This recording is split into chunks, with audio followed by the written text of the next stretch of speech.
Magandang araw mga bata! Muli, ito si Teacher JM at tayo mag-aaral ng Summative Test Reviewer ng Reading and Literacy 1 ng Quarter 3, Week 1 at 2.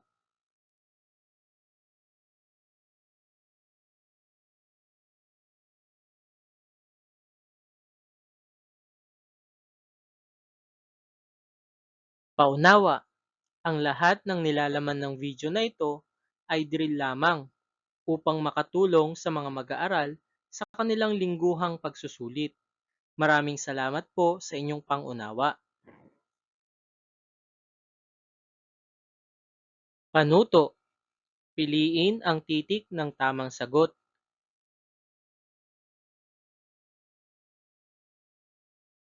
Number 1. Ang salitang aklat ay tumutukoy sa isang blank. A. Tao. B. Bagay. C. Lugar. D. Hayop.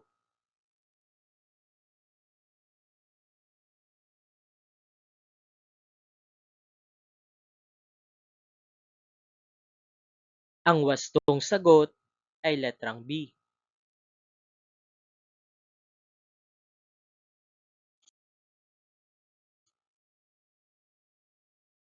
Number 2. Ang salitang masaya ay isang blank. A. Pangalan. B. Pang-uring naglalarawan. C. Pandiwa. D. Panghalip.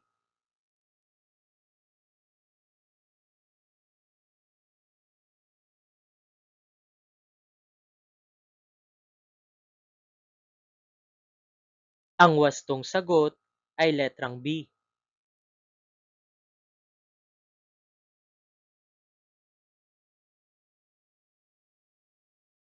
Number 3. Ang salitang bumbero ay tumutukoy sa isang blank. A. Hayop. B. Lugar. C. Tao. D. Bagay.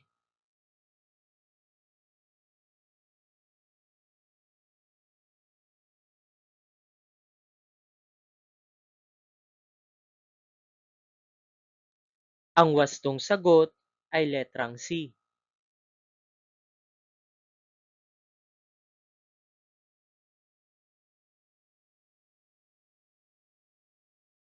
Number 4. Ang salitang parke ay tumutukoy sa isang blank. A. Hayop. B. Lugar. C. Tao. D. Bagay.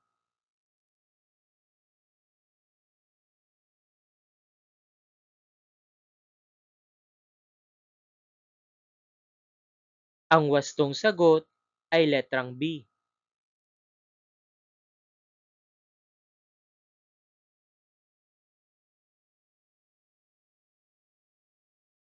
Number 5. Ang salitang malungkot ay naglalarawan sa isang blank. A. Kilos. B. Tao. C. Lugar. D. Bagay.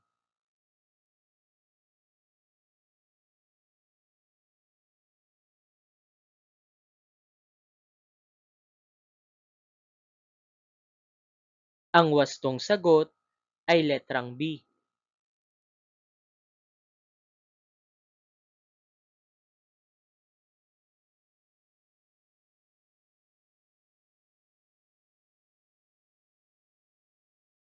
Number 6. Sino ang tumutulong sa mga tao kapag may sunog? A. Doktor. B. Pulis. C. Bumbero. D. Guro.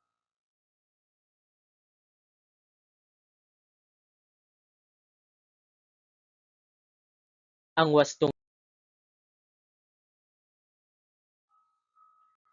wastong sagot ay letrang C.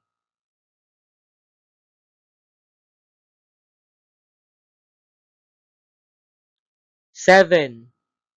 Alin ang tamang pagkasunod-sunod na mga gawain sa paaralan? A. Manalangin, mag-aral, maglinis. B. Mag-aral, kumain, matulog. C.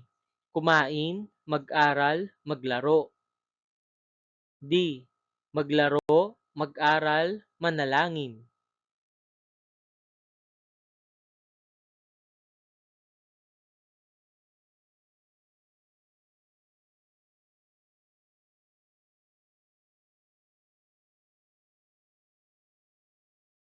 Ang wastong sagot ay letrang A.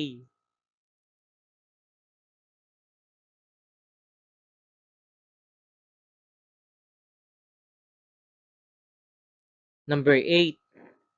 Ano ang nararamdaman ng bata kapag siya ay nakakatulong sa kaibigan? A. Malungkot. B. Masaya. C. Galit. D. Takot.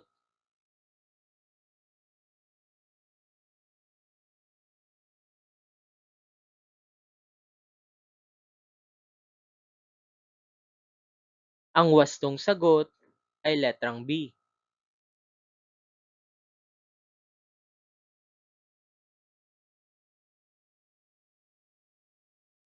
Number 9. Alin sa mga sumusunod ang naglalarawan sa isang pamayanan? A. Lugar na may mga bahay at tao. B. Lugar ng mga hayop. C. Bundok. D. Palengke lamang.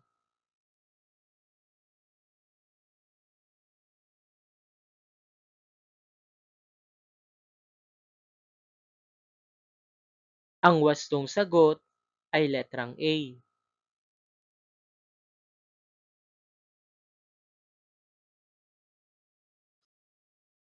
Number 10. Ano ang dapat tandaan sa pagbasa ng mga pangungusap? A.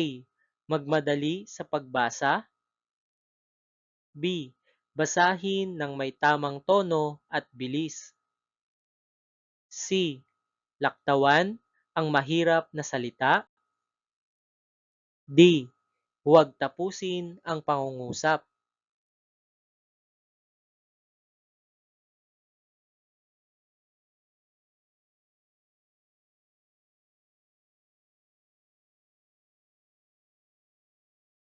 Ang wastong sagot ay letrang B.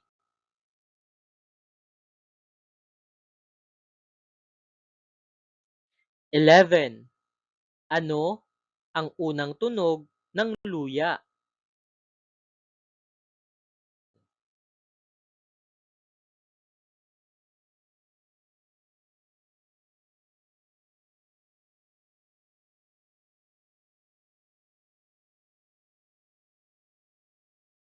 Ang wastong sagot ay letrang A.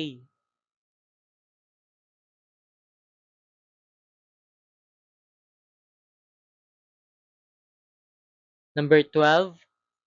Ano ang huling tunog ng tinola?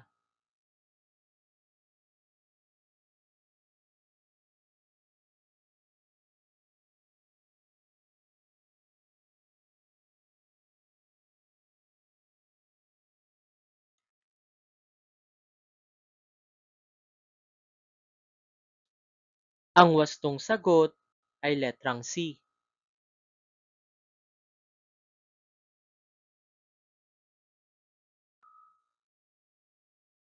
13. Kapag pinalitan ng P ang B sa labis, ang bagong salita ay A. Lapis. B. Lamis. C. Lapit. D. Latis.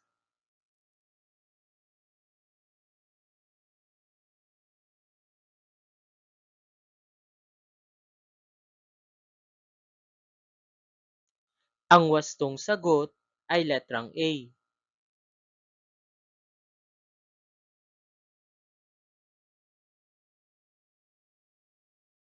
14. Saan makikita ang mga gulay sa komunidad? A. Sinihan, B. Palengke, C. Ospital, D. Paaralan.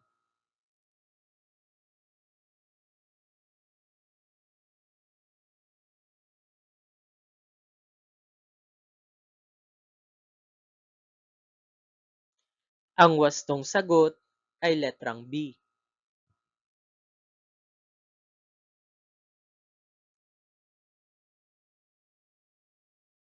15. Sino ang tinutukoy bilang tauhan sa isang kwento? A. Lugar, B. Taong gumaganap, C. Oras, D. Bagay.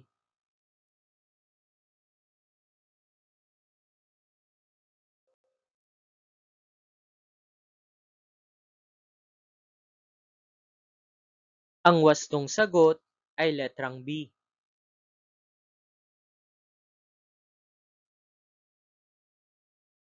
Panuto. Sagutin kung tama o mali ang pangungusap.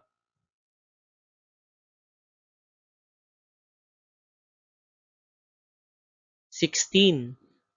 Ang tagpuan ay lugar kung saan nagaganap ang kwento.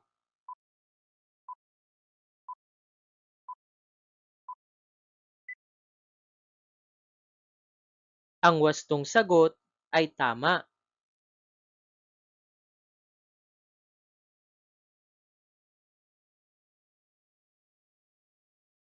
17. Ang salitang aklat ay isang pangalan.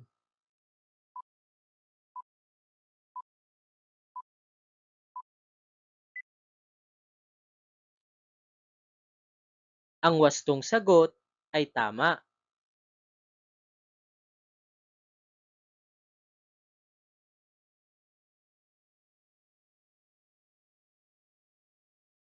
18. Ang paggamit ng magagalang na salita ay wastong kilos.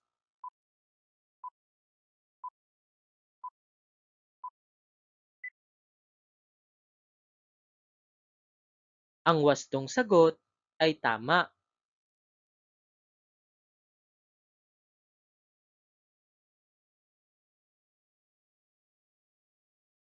19.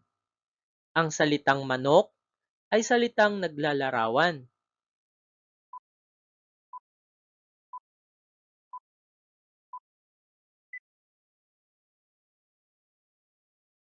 Ang wastong sagot ay mali.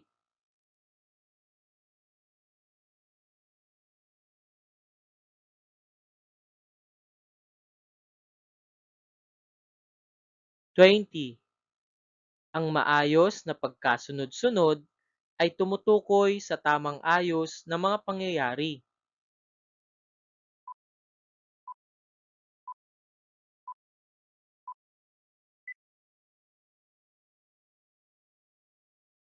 Ang wastong sagot ay tama.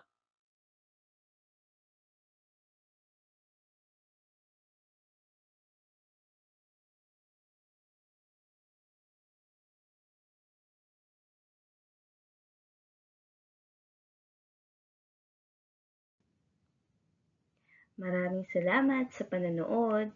Muli, ako si Teacher JM at please subscribe sa ating YouTube channel. Paki-like, comment, and share na rin. Maraming salamat! Maraming salamat sa inyong pakikinig. Muli, ito si Teacher JM at huwag kalimutang mag-subscribe sa ating YouTube channel. Please like, comment, and share, and click the notification bell for more videos.